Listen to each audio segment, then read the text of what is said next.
على الصلاة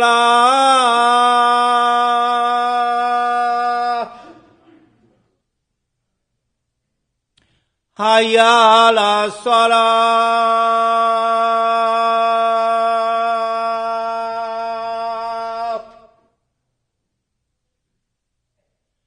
حي على الفلاح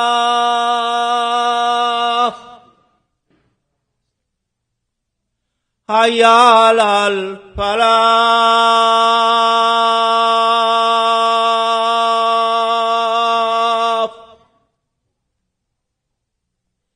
الله أكبر الله أكبر لا إله إلا الله.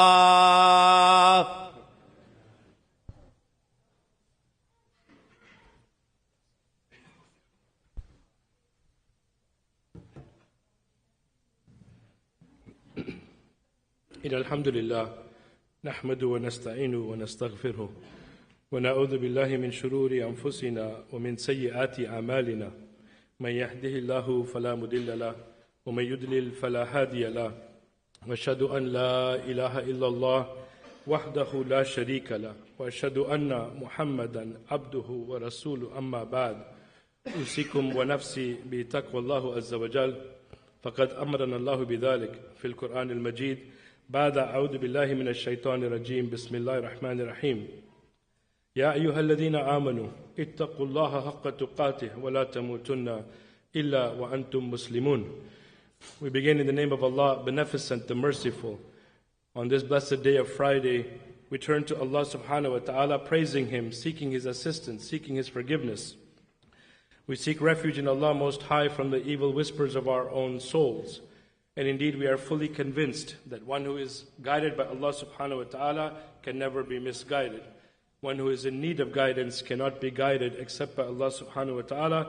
We ask Allah Most High to send His peace, His blessings, and His prayers upon the last and final messenger Muhammad sallallahu alayhi wa sallam.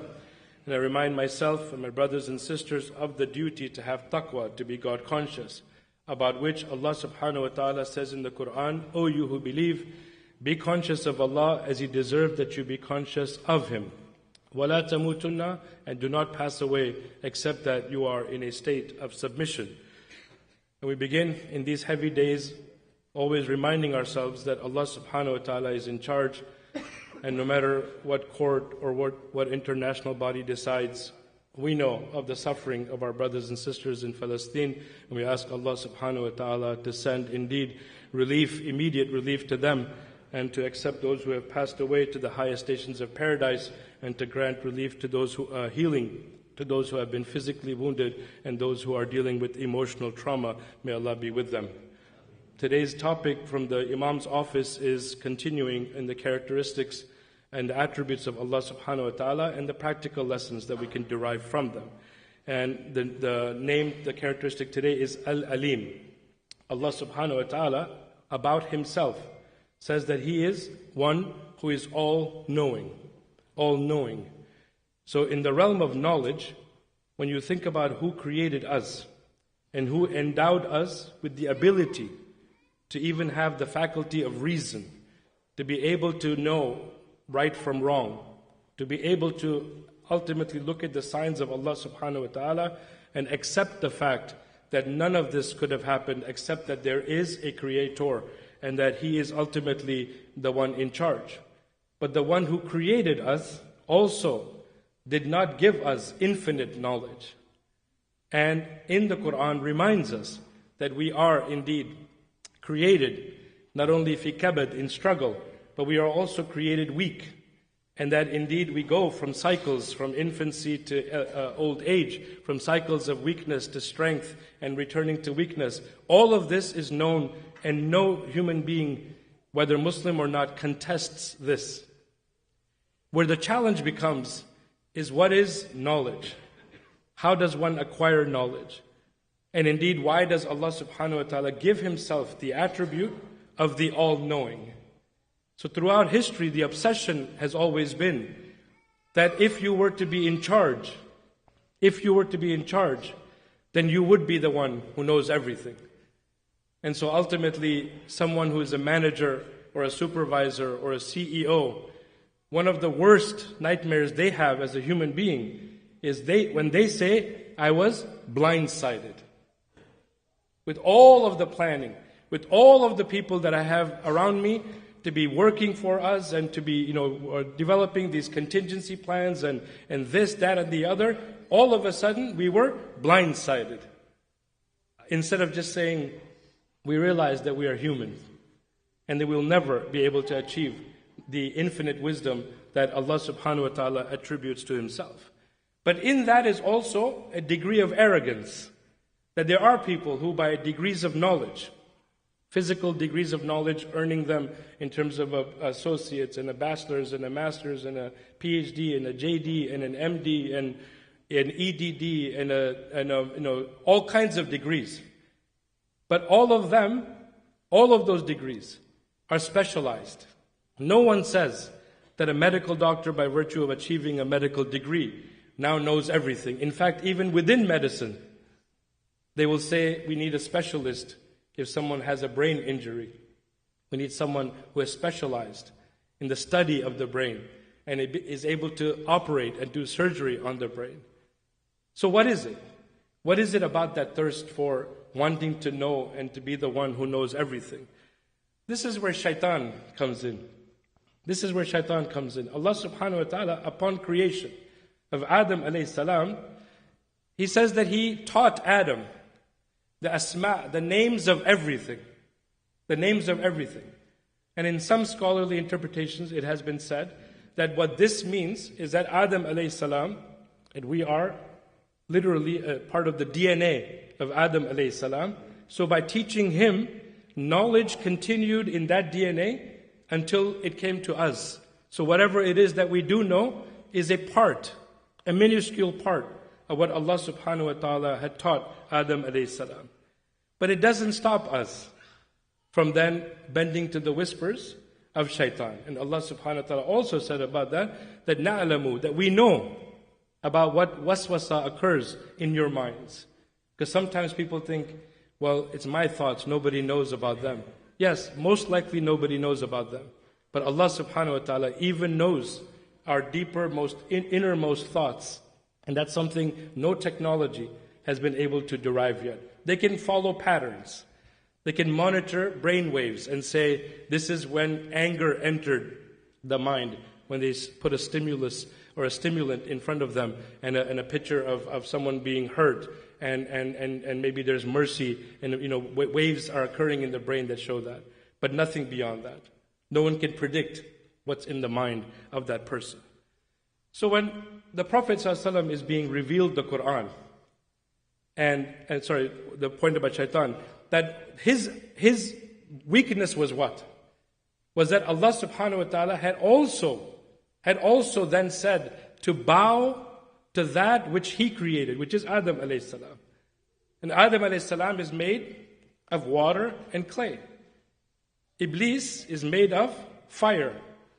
And he says, I am greater than that creation. I will not bow out of arrogance and kibr. So knowledge can sometimes lead to arrogance. And sometimes even falsely, because sometimes people assume. And they are so ignorant that they don't even know that they are ignorant. And it's a challenge. We deal with them daily. So when he doesn't bow, of course, he is disobeying Allah subhanahu wa ta'ala. So when we don't follow the commandments of Allah subhanahu wa ta'ala, when we don't actually follow through with the fara'id of every day, of the basics, of the prayers and of fasting, and may Allah bless us to witness the month of Ramadan. All of these things are part of that, is to know and to disobey, to have the knowledge of and to disobey. So when Allah subhanahu wa ta'ala begins the revelation to Prophet Muhammad sallallahu alayhi wasallam, what is at stake there? He is someone who has been known to them for 40 years. For 40 years. And prior to the meeting with Jibreel alayhi salam, he has never once mentioned anything, even remotely close to as heavy as what he is about to show and tell them. And these are simple, short phrases. Iqra, read. But read how? Read in whose name? بِاسْمِ رَبِّكَ الَّذِي خَلَقَ. Read in the name of the one who created you. Now why is that important? In some English translations it is written that he is unlettered. This is the most dignified way to refer to our Prophet, peace be upon him. Never say about him that he was illiterate. Never say about him that he was illiterate. Unlettered. He neither wrote nor read. So why is that important? Because if you wake up one day, show up at your company, and go out of your department with a bunch of knowledge, and you start spouting, you have never touched accounting books, and you start predicting the patterns of profits and losses and assets and all of what you own, someone is bound to say you cheated. ChatGPT is like plugged into your head and you're just muttering things that you don't know. But they referred to ChatGPT as the source. So you would have to at least know what to put into ChatGPT. You would have to have access to the internet. You would have access to know how to type and on and on and on. In this case, he has none of that. So when Allah subhanahu wa ta'ala says to him, الَّذِي أَلَّمَ بِالْقَلَمِ, that indeed we taught man by the pen, metaphorically but also physically, by the pen. Some scholars have said it was Idris alayhi salam who was the first one to actually write with the writing instrument. And then he says, أَلَّمَ الْإِنسَانَ, and here's the humbling part, مَا لَمْ يَعْلَمْ, that he has indeed taught man that which he knew not. So that's a humbling moment as it is occurring. A person is being asked to read or recite when he does not know how to read or write. Then he is being told who created him. Then he is being told that the one who created you taught you with the pen, and then the one who created you is going to teach you that which you know not. And indeed, at least 25 prophets are mentioned by name in the Quran. And then the history and the lives of some of them are, in laborious detail mentioned in the Quran. Where did he get that from? Where did he get that from? That's why they accused him, some of them, ignorantly, of magic, of being a sha'ir, a poet, somebody who was just inspired. Goes to the cave, gets inspired, and starts muttering and uttering different things. So Allah subhanahu wa ta'ala, through the Prophet, peace be upon him, is teaching the Quraysh at the time that if he wills, he can take someone who is unlettered, who doesn't know how to read and write, and inspire them to levels unimaginable, to the extent that he becomes the person who literally, to this day, there's so many people in history, but not every one of them is mentioned minimally 17 times a day. If you make the adhan and the iqamah, then 34 and on and on and on. About him, who is the mercy. وَمَا أَرْسَلْنَاكَ إِلَّا رَحْمَةً لِلْعَالَمِينَ. Who else did we send? We would have sent you not, except that you came as a mercy to humanity. So to this day, he is known. Someone who never read or wrote. Someone who brought a message that transformed the world, that moved it out of darkness into light. Literally out of darkness into light. And which is why, in homes and in hearts, where Allah is not mentioned, and the Prophet, peace upon him, is not mentioned, there is darkness. Even with all of the light, all of the money spent on chandeliers, if there is no salah and no adhkar, no connection to Allah, there is darkness. So that's also metaphoric, to move you from darkness into light. But physically, look at all of what came. The advances in knowledge that Muslims who were connected to the Quran and the Sunnah of the Prophet sallallahu alaihi wasallam, who contributed to the world some of the most fundamental teachings of physics and math and medicine and all of the other sciences, unimaginable, which is why it becomes news and you share it on WhatsApp every time someone says, guess what? They discovered something that was already in the Quran. Why are you so puzzled? Why are you so puzzled? You should just say it's about time that they confirmed for human beings what was already revealed to the Prophet sallallahu alaihi wasallam. أقول قولي هذا أستغفر الله لي ولكم فاستغفروا إنه غفور رحيم.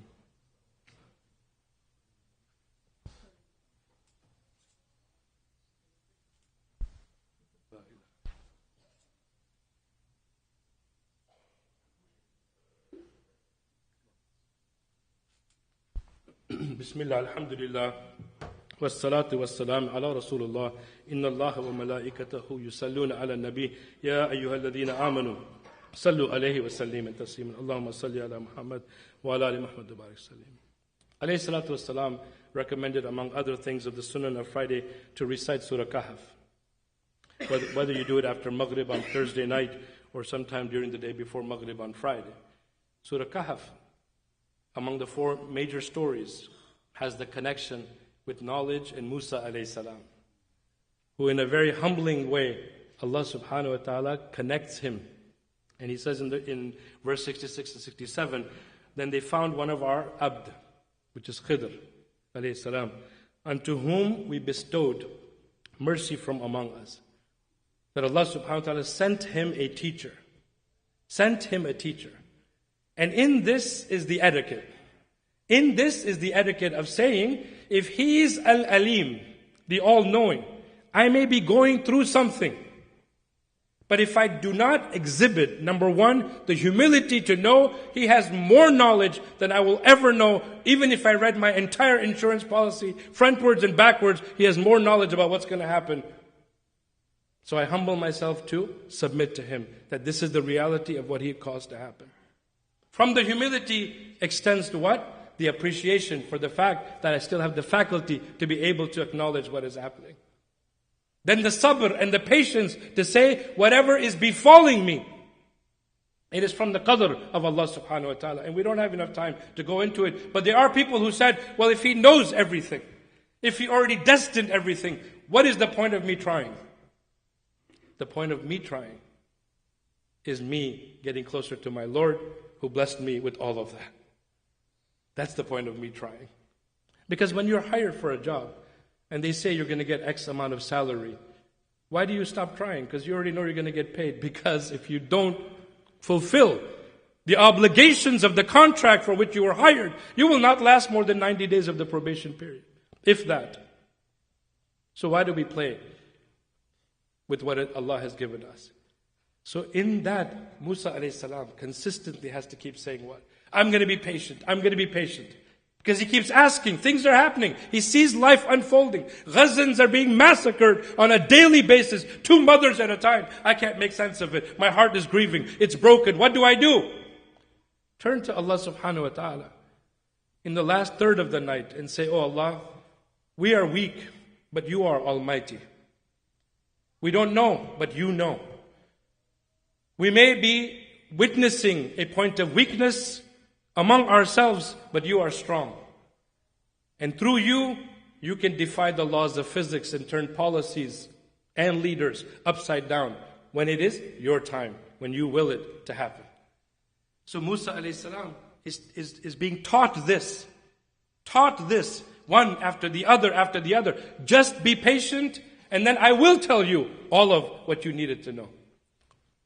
And subhanAllah, in the life of the Prophet sallallahu alaihi wasallam, we find that through all the knowledge he had, the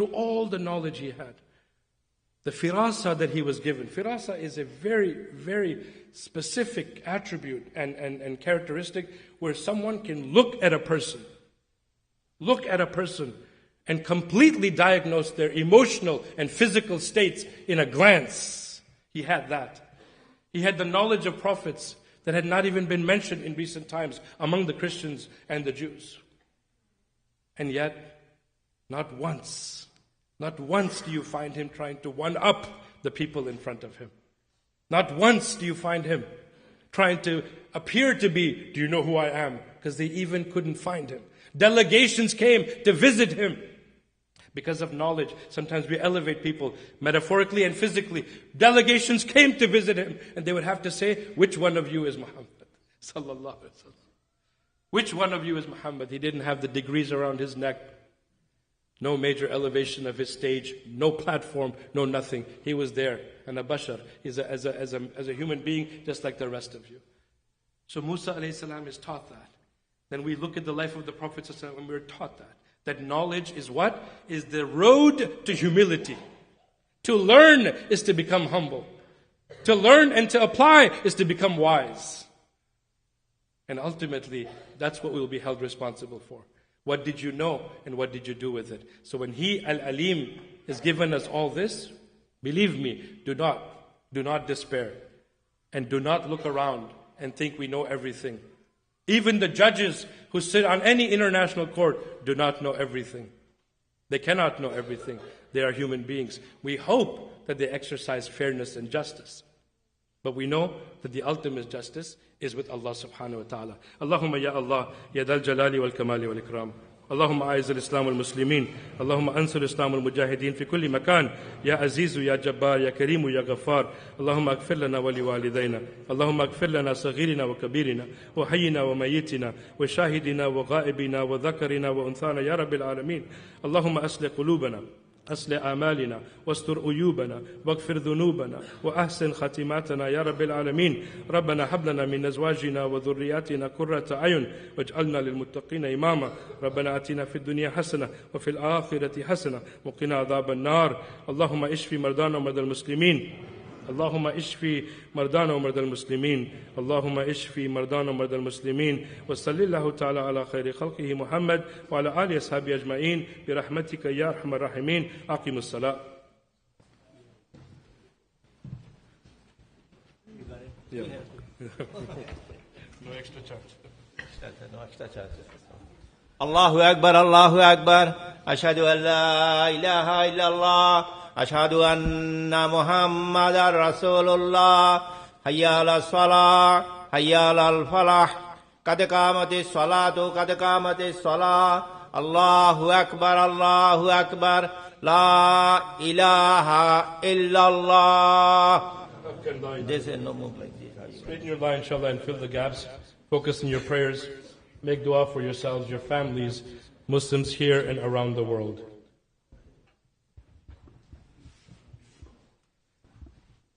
Okay. Allahu Akbar.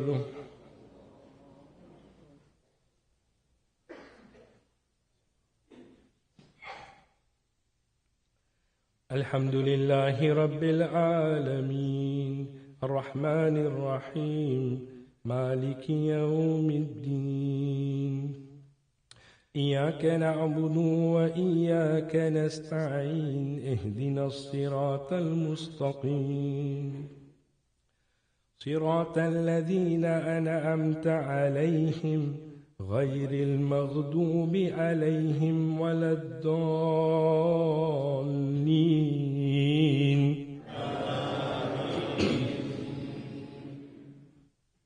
والتين والزيتون وتؤر سينين وهذا البلد الأمين لقد خلقنا الإنسان في أحسن التقويم ثم رددناه أسفل سافلين إلا الذين آمنوا وعملوا الصالحات فلهم أجر غير ممنون فما يكذبك بعد بالدين أليس الله بأحكم الحاكمين. الله أكبر.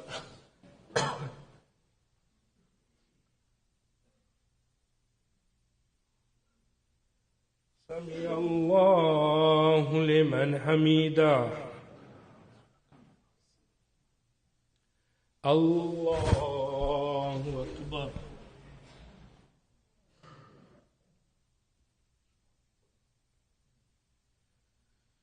الله أكبر. الله أكبر.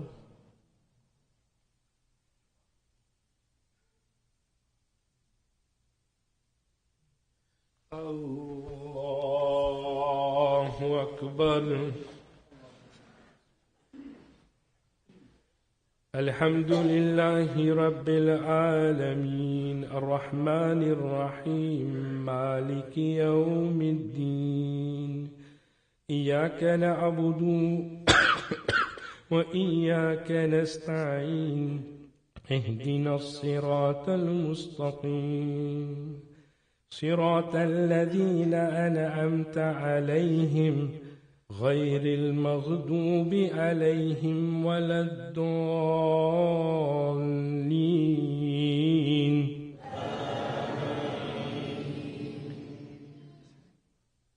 والعصر إن الإنسان لفي خسر إلا الذين آمنوا وعملوا الصالحات وتواصوا بالحق وتواصوا بالصبر.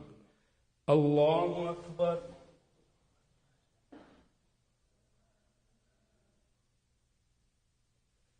سمع الله لمن حمده. الله أكبر.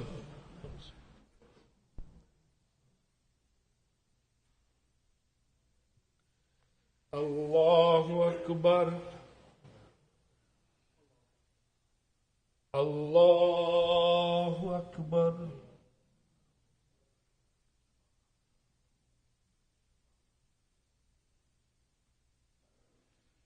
الله أكبر.